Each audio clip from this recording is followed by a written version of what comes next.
Ayan, hello mga Junakis. This is Mami Lane. Ayan. So, nandito na kami uli sa delivery room. Pang second baby ni Ate Mika. So, waiting po kami ni Isabella. Ayaw ko. So, antayin namin dumating si Otto. Mami, ayaw ko. So, kakapasok lang ni Ate Mika ng 3:10. Mami, ayaw. So, ngayon nandun na siya sa delivery room kasi 8 cm na siya.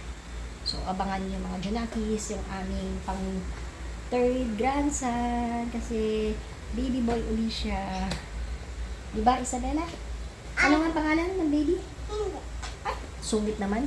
Okay, sige mga Junakis. Bye! See you later! Mami, pinupupo ko. Ayan. Si Isabella ngayon, mga Junakis, ang nag-aantay kay Ate Mika dun sa delivery room kasi 8 cm na po si Ate Mika.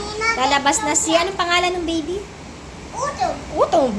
Yay! So, pray ka na kay Papa Jesus. Sabihin mo, Papa Jesus, pray po. Okay.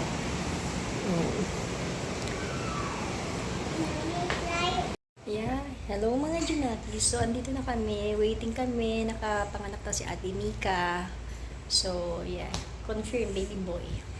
Naku, ang lakas ng boses. Parang si Austin kung umiyak. Di ba, Ate Bella? Excited ka na makita si Otto?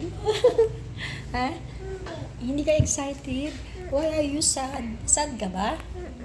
Uy, ganyan ba yung sad? Naka-smile? Excited ka na makita si baby, no? Hindi. Ha? Sino baby? Baby Otto. Sino pa? Pwede si Baby Bella. Ayan. Ayan, naririnig yung mga Junakis. Sobrang lakas, di ba?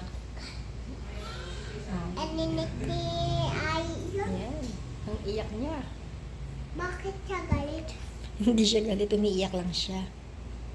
Taka galit? Hindi. Okay, so mga Junakis, mamaya na lang uli update ko uli kayo paglabas niya.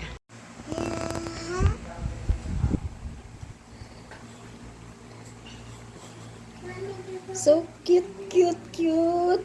He is small than Austin.